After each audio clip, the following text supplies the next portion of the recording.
그랬으면 10년 넘게 수련을 다녔어요. 수련을 하다 보면 제일 설교하기 힘든 날이 어떤 날이냐면 이런 날이에요. 고기가 나온 날. 사람들이 많이 모여서 공기가 후끈후끈한 날. 이런 날은 설교를 하다 보면 여러분의 영혼이 유두고 같은 사건이 나타날 수가 있습니다. 그래서 오늘 좀 설교를 짧게 하도록 하겠습니다. 사도행전 17장을 우리 같이 읽을까요? 17장 1절부터 해서 9절까지입니다. 17장 1절부터 해서 9절까지만 읽도록 하겠습니다.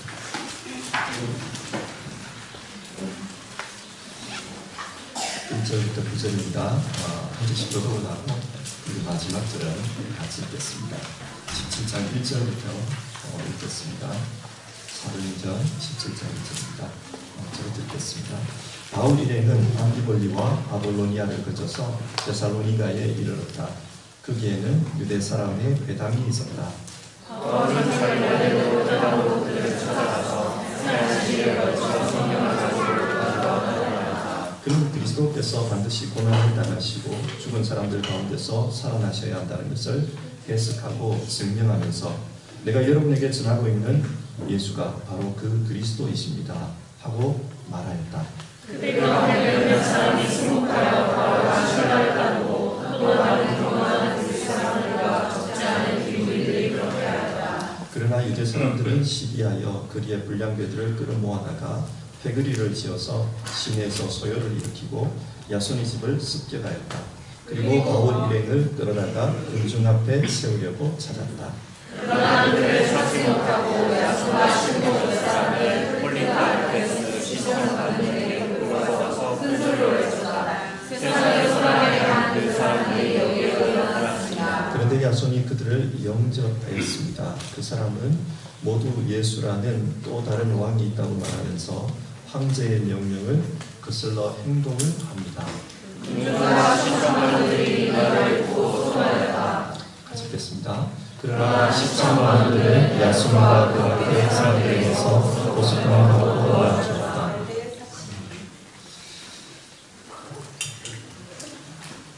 오늘 본문은 사도 바울 일행이 빌립보를 떠나서 데살로니가에서 복음을 전한 내용입니다. 그곳에서 어떻게 복음을 전했는가? 2절을 보면 자기 관례대로 복음을 전했다고 합니다. 자기 관례라는 말은 늘 하던 대로 했다는 겁니다. 바울은 이방교실 복음을 전하러 가면은 늘 회당을 찾아갔습니다. 그리고 그 회당에서 그리스도의 복음을 먼저 전했습니다. 2절을 계속 보면 새 안식일에 걸쳐 성경을 가지고 그들과 토론하였다. 여기서 말하는 성경은 구약 성경입니다. 그들은 3주간 이 구약 성경을 가지고 토론을 했다고 합니다. 뭘 그렇게 토론을 했을까? 여기서 토론하였다라는 말을 헬라어로 보면 디아레고마이라는 단어입니다. 디아라는 것은 through, 통과한다는 말이고 레고마이, 말한다는 뜻이죠. 그러니까 이 말은 철저하게 말했다. 혹은 꿰뚫어서 말했다. 이런 말입니다. 그러니까 3주 동안 성경을, 구약 성경을 꿰뚫는 가르침이 뭔지 그것에 대해서 말했다는 겁니다. 자, 여러분, 성경을 관통하는 가르침이 무엇입니까? 그게 3절에 나옵니다. 3절을 보시면은 그는 그리스도께서 반드시 고난을 당하시고 죽은 사람들 가운데서 살아나셔야 한다는 것을 해석하고 증명하면서 내가 여러분에게 전하고 있는 예수가 바로 그 그리스도이십니다 하고 말하였습니다. 이 성경을 관통하는 그 내용이 뭐냐? 그리스도에 대한 것입니다. 구약 성경은 그리스도에 대해서 말하고 있습니다. 이걸 이야기했다는 거예요. 우리가 아는 상식을 가지고 이야기해 봅시다. 구약 성경에 무슨 이야기가 나옵니까? 하나님께서 천지를 창조하셨다. 그리고 그 천지를 창조하신 하나님께서 자기 백성을 구원하셨다. 그리고 구원한 그 백성들을 자기 나라로 삼고자 다스리셨다. 이 이야기가 구약 성경에 나옵니다. 창조하시고 구원하시고 다스리시고, 이걸 한마디로 요약하면 하나님 나라입니다. 하나님이 창조하시고 하나님이 구원하시고 또 하나님이 다스리셨다. 하나님 나라의 이야기입니다. 구약의 전체 내용은 하나님의 나라에 대한 이야기입니다. 그런데 이 나라에 대한 이야기를 관통하는 핵심이 뭐냐? 그리스도, 즉 구약 히브리 말로 하면 메시아라는 거예요. 메시아 이야기다. 왜 메시아 이야기가 성경을 관통하는 핵심이냐? 하나님께서 이 메시아를 통해 그 하나님 나라를 완성하기 때문입니다. 구약 성경을 보면 이 메시아가 어떤 분인지를 소개합니다. 대표적인 구절을 말씀드리죠. 이사야서 53장입니다. 그가 찔림은 우리의 허물 때문이에요. 그가 상함은 우리의 죄악 때문이다. 그가 징계를 받음으로 우리가 평화를 누리고 그가 채찍에 맞음으로 우리가 나음을 받았도다. 메시아가 어떤 분이냐? 메시아는 우리를 대신해서 죄를 책임지고 고난당하시는 분이다. 그 이야기라는 거예요. 구약 성경은 이 메시아가 우리를 대신해서 죽으심으로 자기 백성을 구원하고 자기 나라를 완성한다. 그리고 이 메시아는 죽는 것으로 끝나지 않는다는 거예요. 호세아서 6장 1절 2절입니다. 오라 우리가 여호와께로 돌아가자. 여호와께서 우리를 찢으셨으나 도로 낫게 하실 것이요 우리를 치셨으나 싸매어 주실 것입니다. 여호와께서 이틀 후에 우리를 살리시며 셋째 날에 우리를 일으키시려니 우리가 그의 앞에서 살리라. 메시아가 어떤 분이냐? 메시아는 죽고 셋째 날에 살아나실 거다. 구약 성경 그걸 말씀합니다. 바울 사도는 이런 구절들을 언급했을 겁니다. 그러면서 구약이 말한 그 메시아가 누구냐? 예수다. 그는 십자가에서 죽었고 그는 3일 만에 살아났다. 그러므로 그 예수가 구약이 말한 그 메시아다. 이 이야기를 했다는 겁니다. 자, 이야기를 이렇게 하자. 사람들이 어떤 반응을 보이는가? 둘로 갈라진다 그래요. 어떤 사람은 이 말씀을 믿고 받아들였다. 그러나 다른 사람들은 이 말씀 때문에 소동을 일으켰다고 합니다. 4절인데요. 그들 가운데 몇몇 사람이 승복하여 바울과 실라를 따르고 또 많은 경건한 그리스 사람들과 적지 않은 귀부인들이 그렇게 하였다. 일부 사람들이 예수님을 믿었다는 거예요. 그 믿은 사람들 중에는 경건한 그리스 사람, 다시 말해서 이방인인데 하나님을 믿는 사람들이 예수를 받아들였다는 거예요. 그리고 적지 않은 귀부인들, 이 적지 않은 귀부인이라는 이 표현은요, 고관들의 아내를 가리킵니다. 아주 신분이 높은 분들입니다. 이들이 유대교 회당에 나오고 있었는데 이들이 예수님을 받아들였다는 거예요. 자, 그러나 5절 상반절을 보면 반대하는 사람들도 있었습니다. 그러나 유대 사람들은 시기하여 거리에 불량배들을 끌어 모아다가 패거리를 지어서 시내에서 소요를 일으키고 유대인들은 반대했다는 거예요. 그냥 반대하는 수준이 아니라 소요를 일으켰다. 난동을 부렸다는 거죠. 왜 난동을 부리냐? 시기 때문이에요. 여러분은 누구를 미워하면 어디 나가서 데모합니까? 네. 정부가 미우면 데모해요. 그러나 일반적으로 어떤 나하고 생각이 다른 사람, 그 사람이 뭐 와가지고 설교한다고 해가지고 거기 나와가지고 여러분 데모합니까? 저는 뭐 아직까지는 저 때문에 데모했다는 소리 못 들어봤어요. 근데 이 사람들은 왜 이러냐라는 거예요. 왜 그 이야기를 듣고 데모를 했냐? 이 시기라는 게 이유가 있어요. 오늘 성경에는 이유가 정확히 나오질 않습니다. 그런데 이유가 있다는 거예요. 그래서 신학자들이 제안하는 그 이유들을 보면 이런 거예요. 첫 번째는 아마 바울이 예수가 그리스도다 이야기를 하면서 유대인의 선민사상을 건드렸을 거다. 이야기입니다. 디아스포라에 사는 유대인들이 뭐 가지고 살았겠어요? 유대인들은 지금도 그렇지만은 별로 사람들이 안 좋아합니다. 그 당시에도 마찬가지였어요. 안 좋아합니다. 안 좋아하는 이유는 아주 간단합니다. 왜 그럴까요? 자기들은 하나님의 백성이라고요. 나머지는요. 괴라는 게. 랍비들, 예수님 당대의 랍비들의 가르침을 보면 이런 이야기를 해요. 랍비들이.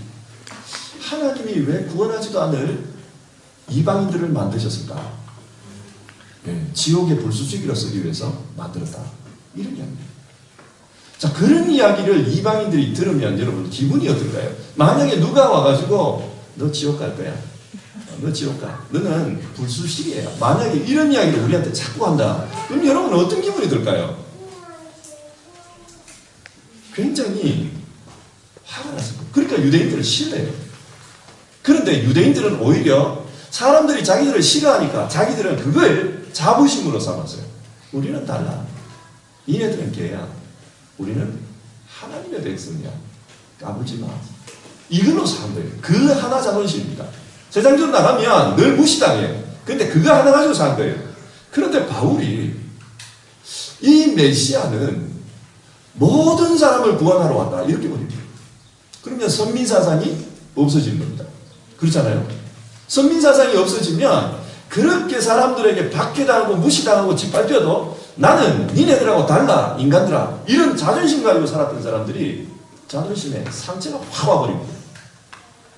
우리를 무너뜨리는 인간이다. 우리의 정체성을 무너뜨리는 인간이다. 그래서 시기에 달린 겁니다. 그리고 저 사람들 죽여야 된다. 데모로 된다. 그게 한 가지이고 두 번째 이유는 실질적인 이유일 거다. 라고 이야기합니다. 이 당시에 유대인들 중에는 부자도 있었지만 대부분의 유대인들은 그 떠돌이, 가난한 사람 이런 사람이 많았나 봐요. 그래서 이 회당을 유지하는 데 있어서 회당이면 오늘날의 그 예배당 건물이라고 생각하시면 좋습니다. 이걸 유지하는 데 있어서 누가 후원금을 많이 냈냐? 오늘 여기에 보면 고관들 아내들이 나온다 그랬죠. 그리고 귀족들이 나온다 그랬죠. 이 사람들이 이방인이지만 회당에 나오는 이 사람들이 돈을 많이 낸 거예요. 그러니까 이 사람들의 후원을 가지고 회당을 유지하고 있었습니다. 그런데 오늘 성경을 보면은 이 바울의 이야기를 듣고 따라간 사람들이 누굽니까? 귀부인들, 고관이 아내들, 그들이 따라갑니다.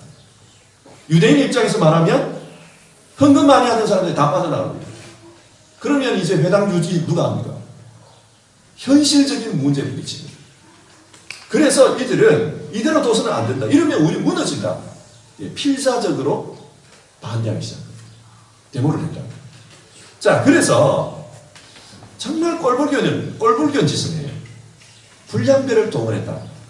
뭐 한국에서 이거 자주 보죠. 용역동원한 거예요. 용역동원 해가지고 그 안에서 막 난동을 부린 거예요. 아마 이 당시에 바울 일행이요 야손의 집에 거했던 것 같습니다. 그래서 이 불량배들이 야손의 집을 찾아갔다. 그럼 야손은 누구일까? 야손은 아마 유대인으로 보여요. 왜 유대인이라고 추측할 수 있냐? 이 사람의 이름입니다. 야손이라는 이름은 라틴이에요. 라틴어 이름입니다. 이 라틴어 이름, 그 예수님 혹은 여호수아라는 이 이름을 라틴어로 바꾸면 야손으로 바꿀 수 있대요. 그래서 야손이라는 이름은 예수 혹은 여호수아 이런 이름입니다. 뜻의 이름입니다. 자, 그러니까 이 사람은 아마 유대인이겠죠. 그러니까 이름을 그렇게 붙였겠죠. 이 유대인인데 이 사람이 회당 옆에 있으면서 바울 일행을 자기 집에 모신 거예요. 아마 바울을 동조했겠죠. 그래서 이 사람들이 불량배를 동원해가지고 붙잡아 야손을 끌어내가지고 6절을 보면 그를 시청 관원들에게 끌고 갔다라는 말이 나옵니다. 시청 관원이 누굴까? 말단 공군일까? 그렇지 않습니다. 데살로니가는요 로마에 속한 도시지만은 자치권을 가지고 있던 자유도시였습니다. 그래서 그 시를 누가 운영했냐? 제나토아들이 운영을 했습니다. 원로들이 운영을 합니다. 원로원이 운영을 했습니다. 그 제나토아들이 바로 이 오늘 우리 성경의 시청 관원이라고 표현된 사람들입니다. 그러니까 그 원로들에게 끌고 가서 이 사람들이 문제가 있습니다 라고 고발을 했다는 거예요. 고발한 게 뭐냐? 내용이 뭐냐? 세상을 소란하게 하는 사람입니다. 어디 가든지 문제를 일으킨 사람들입니다. 소란하게 한 그 내용이 뭐냐? 7절에 보면요. 황제의 명령을 거역하고 세상에 다른 임금, 곧 예수라 하는 이가 있다고 합니다. 다른 임금이 있다라는 거예요. 그 임금이 예수라는 거예요. 그 임금을 믿고 있다. 이야기를 했습니다. 여러분, 이 말이 틀린 말일까요? 참 말일까요? 좀 고기를 먹고 나면 여러분 이게 잘 안 돌아가요. 고기를 먹고 좀 뜨겁게 찬양하고 나면 좀 잘 안 돌아가니까 여러분 생각이 잘 안 나더라도 내가 잘못했나 그렇게 생각하지 마세요. 여러분 지극히 정상입니다. 자, 예수님을 왕이라고 말하는 이 지적이 틀렸냐? 틀린 말은 아니에요. 그렇잖아요. 예수님을 뭐 하나님 나라의 왕이라고 뭐 그렇게 사람들은 믿었잖아요. 우리도 믿고 있고. 그러니까 틀린 말은 아니에요. 그런데 이 말은 맞는 말도 아니에요. 왜냐? 왜곡된 말이에요. 여러분, 빌라도가 예수님을 재판할 때 그때 유대인들이 뭐라고 고발했습니까? 빌라도에게. 이 사람이 스스로를 황제라고 합니다.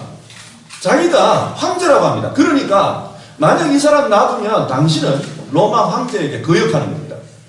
아니, 로마 제국 내에는 황제가 한 명밖에 없는데 이 사람도 황제라고 해버리면 당신은 재판 못하는 겁니다. 그러니까 죽이십시오. 그렇게 이야기했거든요. 똑같은 이야기를 한 거예요. 그런데 바울이 진짜 이 데살로니가 입장에서 보면 반정부의사였을까요? 또 다른 황제가 있다라고 말하는 반정부의사였을까요? 만약에 그랬다면 고관들의 아내들, 귀부인들이 자기 남편 모가지 날아가는데 예수를 믿었을까요? 어떻습니까? 잘 안 돌아가죠, 그죠? 답을 말씀드릴게요. 그렇게 안 믿어요. 믿으면 안 돼요. 자기 남편 죽어요. 그런데 믿었다는 것은 무슨 말입니까? 예수님이 이 사람들이 말하는 것처럼 진짜 황제란 말입니까? 그렇지 않다는 거예요. 그렇기 때문에 믿은 거예요. 자, 이 귀부인들까지 바울이 전한 복음을 따른 걸 봐서는 이 사람들은 지금 이 불량교를 동원한 사람들은 악의적으로 왜곡하고 있는 겁니다. 그래서 반응들도 알았어요. 그래서 야손이라는 사람을 보석금을 받고 풀어줬다고 합니다. 자, 이 일이 있고 난 다음에 바울 일행은 데살로니가를 떠났다. 그게 오늘 우리가 읽은 성경의 내용입니다. 간단하죠? 복음 전했다, 박해가 일어났다, 떠났다. 아주 간단해요. 뭐 20, 30분 했는데 그거밖에 내용은 그거밖에 없어요. 전했다, 박해받았다, 떠났다. 자, 우리가 궁금한 건 그 다음이에요. 그 다음에 이 데살로니가 교회가 어떻게 됐을까요? 얼마 동안 복음 전했다 그랬습니다, 여기서.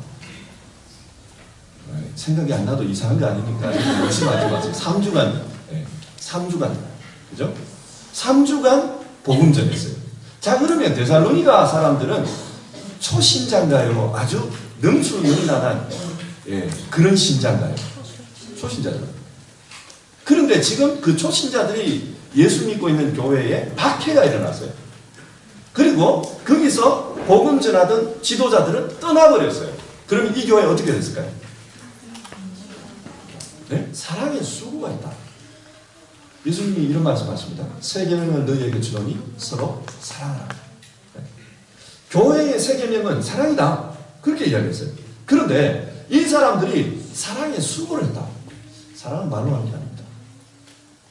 물론 우리 청년들은 사랑할 때 말로 해야죠. 말 이상으로 가면 안 돼요. 말만 해요. 그런데 진짜 사랑은 말로 하는 게 아니라 여기 사랑에 수고가 있다. 수고가 있어야 사랑이다. 근데 이 사람들은 정말 그랬다. 수고하면서 사랑했다는 거예요. 대단한 거죠. 3주밖에 안 돼요. 그 다음에 소망에 인내가 있다. 소망한다는 게 뭡니까? 나는 바란다. 나는 소망한다. 바라는 거 아니에요. 그것 때문에 바라는 걸 얻기 위해서 참아낸다는 거예요. 그걸 했다는 겁니다. 복음이 전하는 그 소망을 위해서 참고 있었다는 거예요. 그걸 이야기합니다. 그래서 바울 사도는 이 교회는 3주밖에 복음을 전하지 않았지만 믿음, 소망, 사랑 이거에서 정말 모범이 된다. 그래서 나는 자랑스럽고 하나님께 감사한다. 이야기를 해요. 다시 한번 돌아갑시다. 이 교회 어떤 교회였습니까? 복음 전했어요. 3주. 박해가 일어났어요. 그래서 지도자들 떠나버렸어요. 그런데 이 교회가 이런 교회가 돼요. 상식적으로 생각하면 분란이 일어나고 무너져야 될 교회인데, 그런데 그렇지가 않았다는 거예요. 자, 그러면 우리가 이런 질문을 해봅시다. 어떻게 이 교회는 훌륭한 교회가 됐을까요? 원인이 뭘까요? 그런 질문입니다. 우리도 그렇잖아요. 여러분들이 지금 어떻게 보면은 교회가 가까이 있고 신앙생활 자유롭게 할 수 있는 곳에 살아요. 근데 사람의 인생은 모릅니다. 여러분들이 나중에 사우디에 파견받을 수도 있고 중동 어느 나라에 파견받을 수도 있어요. 또 가보니 몽골 같은 초원지대에 아무도 없는 거기에 살 수도 있어요. 자, 그럴 때 여러분은 믿음을 어떻게 지키겠습니까? 아무도 여러분을 도와줄 사람이 없습니다. 이렇게. 그럴 때 여러분은 어떻게 신앙할까요? 우리가 생각해 볼 겁니다. 이들은 어떻게 그 상황에서 훌륭한 신앙을 했느냐? 내용 간단해요. 성경입니다. 3주간 배운 성경. 그게 다예요. 사람들이 신앙하는 계기는 다양합니다. 이 이야기 바로 앞에 뭐가 나오냐면 빌립보에서 바울이 복음을 전하다가 감옥에 갇혔다. 귀신 들리네, 귀신 쫓아냈지만 그것 때문에 오해를 받아가지고 감옥에 갇혔어요. 그래가지고 두들겨 맞았대요. 그리고 너무 처량하고 화가 나기도 하고, 그러나 하늘이 주시는 평강이 있어서 찬양을 했대요. 감옥 동굴에서. 그랬더니 동굴 감옥에서. 그랬더니 지진이 부부북 나더니 옥문이 깨져버렸다. 그리고 나서 여차여차해서 그 간수가 예수님을 믿게 되었다 라는 이야기가 나와요. 그 간수가 왜 예수님을 믿었을까요? 기적을 본 거예요. 하나님의 역사가 일어나는 기적을 본 거예요. 어떻게 이 사람들 때문에 지진이 일어나지? 어떻게 이 사람들 때문에 하늘이, 땅이 움직이지? 이걸 본 거예요. 그래서 이 사람들은 놀라움 속에서 하나님을 믿은 겁니다. 반면 데살로니가 사람들은 그런 게 하나도 없어요. 거기 와가지고 바울이 무슨 안수기도 했다는 이야기도 안 나오고요. 뭐 감기 걸렸는데 기도했더니 기침이 나았다, 뭐 이런 이야기도 안 나와요. 그냥 3주간 토론했다, 이게 다예요. 바울은 3주간 가르치고 떠났지만 그들 손에 있은 게 있었습니다. 그게 뭐냐? 성경이 있었어요. 그리고 이들은 이 성경을 가지고 그 성경이 말하는 메시아를 믿은 겁니다.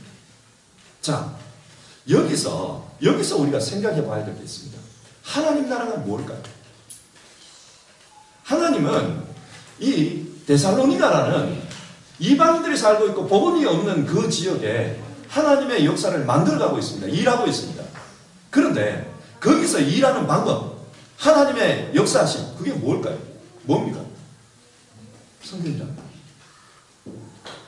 아무도 없었다. 도와주는 사람도 없었고, 뭐 기댈 사람도 없었고, 옆에 있는 사람이라고는 박해하는 사람들밖에 없었다.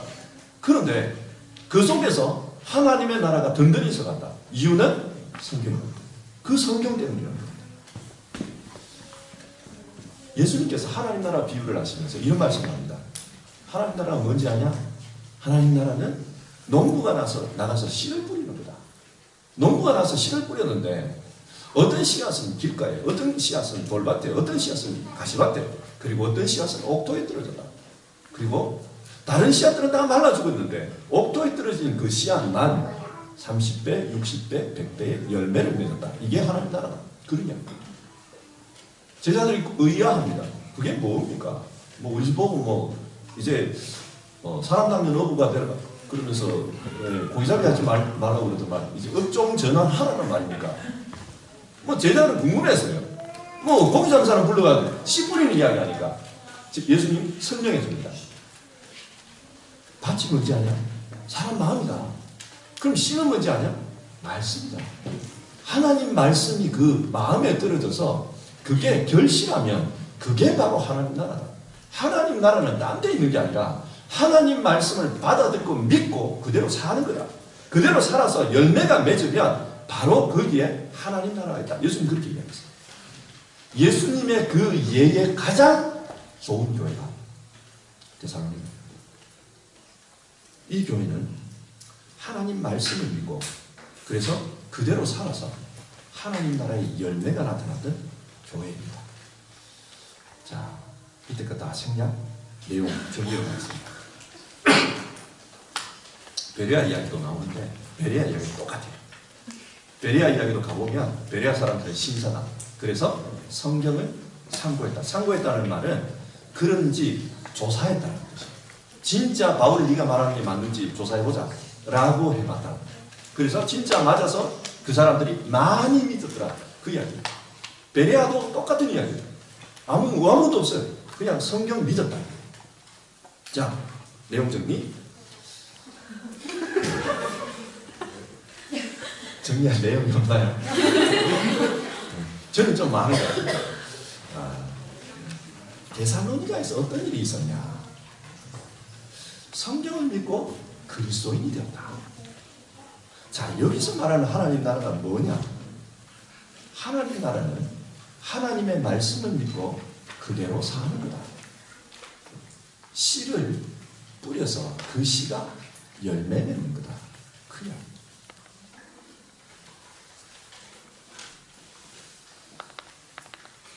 하나님 나라는 왜 성경을 믿으면 이루어집니까? 근본적인 질문이죠. 여러분 앞에서 우리가 오후에 하나님 나라는 뭐라고 그랬습니까? 하나님 나라는 하나님의 계획이 이루어질 거예요. 다르게 말하면 하나님의 뜻이 이루어질 거예요. 그죠? 그리고 그 뜻이 뭐라고 그랬습니까?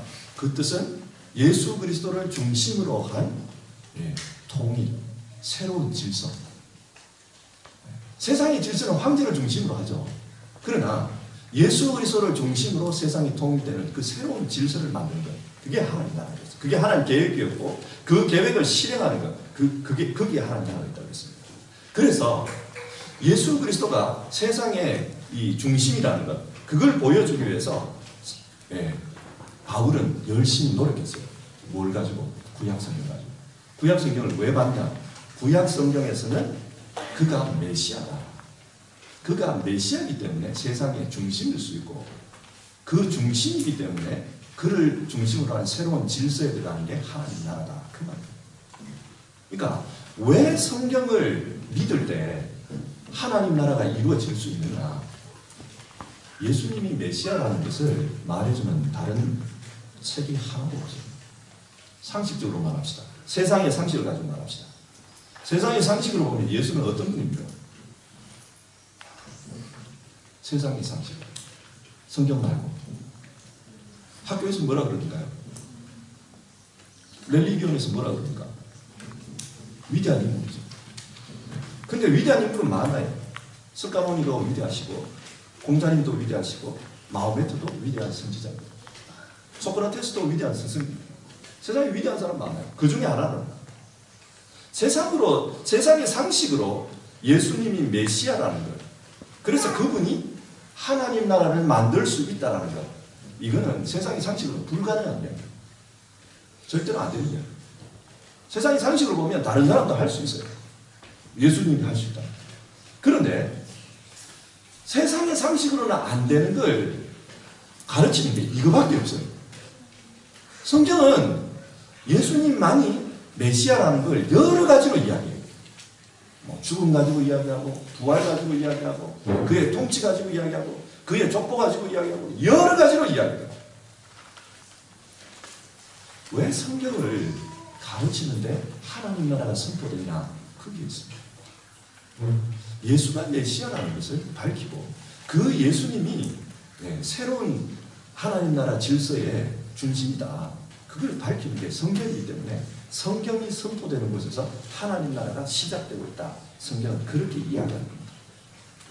자, 여기서 우리가 성경이 말하는 하나님 나라의 삶을 살고자 한다면 현실 속에서 성경이 말하는 하나님 나라를 살고자 한다면 어떻게 하는 말입니까? 지금 이 이야기가 우리에게 말하는 것, 교훈하는 것, 어떻게 하는 말입니까? 현실 안에서 하나님 나라의 삶을 살고자 한다면 어떻게 해야 한다는 겁니다. 결국은 성경이라는 거예요. 그 성경을 가지고 예수님을 믿으라. 그리고 그 예수님을 믿는다는 건 지식이 아니라 열매를 맺는 거다. 그 이야기. 여러분 성경을 믿습니까? 세상을 살아가는 방법은 다양합니다. 세상을 이해하는 방식도 다양합니다. 그러나 그리스도인이라는 말은 성경을 가지고 세상을 이해한다는 뜻입니다. 세상의 눈으로 성경을 보면요, 성경은 이상한 책이에요. 비논리적입니다. 비합리적입니다. 역사적으로도 맞지 않는 부분이 많습니다. 그러니 사람들이 성경을 안 믿겠죠. 자,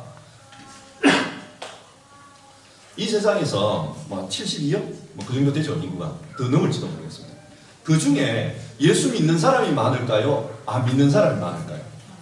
안 믿는 사람이 많아요. 왜 안 믿을까요? 한번 따져봅시다. 왜 안 믿을까요? 저는 합리적인 이유가 있어서 안 믿는다고 생각합니다. 이들이 볼 때 성경이 비합리적이고 비논리적이고 비역사적이기 때문에 안 믿는 겁니다. 세상의 기준으로 보면 성경은 비합리적이고 비논리적이고 비역사적인 책이에요. 그래서 안 믿는 겁니다. 우리가 안 믿는 사람을 탓할 게 아니에요. 그들은 자기가 볼 때 안 믿겨지니까 안 믿는 거예요. 그러나 믿는 사람은 뭐 하는 사람들입니까? 왜 믿냐라는 거예요. 그들은 성경의 논리를 가지고 세상을 보기 때문에 믿는 겁니다. 세상의 논리를 가지고 성경을 보면 성경이 이상한 책이에요. 그런데 성경의 논리를 가지고 세상을 보면 세상이 이상해요. 타락했다 그럽니다. 죄 지었다 그럽니다. 망할 거라고. 성경의 논리를 보면 세상이 이상합니다. 한 예를 들어보세요. 교회에서 수요 성경 공부를 할 때 사사기를 공부하거든요. 이 사사기를 보면 정말 이상해요. 어떤 게 이상하냐? 똑같은 내용이 계속 반복돼요. 사사기에 12사사가 나오거든요. 12사사 이야기를 보면 똑같은 이야기 계속 반복입니다. 어떤 반복이냐? 하나님께 죄를 지었다. 하나님이 진노하셔서 벌하셨다. 그래서 벌을 받으니 백성들이 괴로워서 하나님께 부르짖었다. 부르짖으니까 하나님께서 사사를 보내주셨다. 그래서 구원하셨다. 또 죄를 지었다. 죄를 지으니까 하나님이 또 벌을 주셨다. 벌을 주시니까 또 그들이 괴로웠다. 괴로워서 또 부르짖었다. 부르짖은 사사를 줬다. 사사를 주니까 또 구원받고 또 죄를 지었다. 이게 계속 반복이에요. 네. 제가 볼 때는 이 사람도 이상한 사람이에요. 안 그래요? 아니 뭐 우리 집에 똥개도요. 똥개도 먹을 걸 갖다 놓고 이걸 먹이를 주면서 엎드려 그러면 몇 번 하면 말 들어요. 여러분은 똥개는 안 듣습니다. 우리 집개는 그래요. 네. 말 잘 들어요. 이 갖다 주면서 하면은 말 들어요. 그런데 이 사람들은 12번이나 똑같은 걸 반복한다는 거예요. 무슨 말입니까? 똥개보다 못하다는 게. 어떻게 사람이 똥개보다 못합니까? 이 이야기만 읽고 보면은 사상이 이상해요. 근데 진짜 그랬다는 거예요. 무슨 말입니까? 성경의 논리로 보면 세상이 이상하게 돌아간다는 거예요. 왜 정신을 못 차리냐? 한 번 이야기하면 알아듣지. 그리고 한 번은 또 좀 둔한 사람이 있으니까 2번 정도 하면 알아들어야지. 좋다. 3, 4번. 3번 정도 하면 알아들어야죠. 근데 12번 하니까 못 알아들어요. 신앙의 논리를 보면 세상이 이상한 거예요. 그러나 세상의 논리로 보면 신앙이 이상한 거예요. 성경이 이상한 겁니다. 그래서 이건 선택의 문제예요. 성경의 논리로 세상을 볼 거냐? 세상의 논리로 성경을 볼 거냐? 선택의 논리. 선택의 문제입니다. 성경의 논리로 세상을 보는 사람이 기독교인이고요.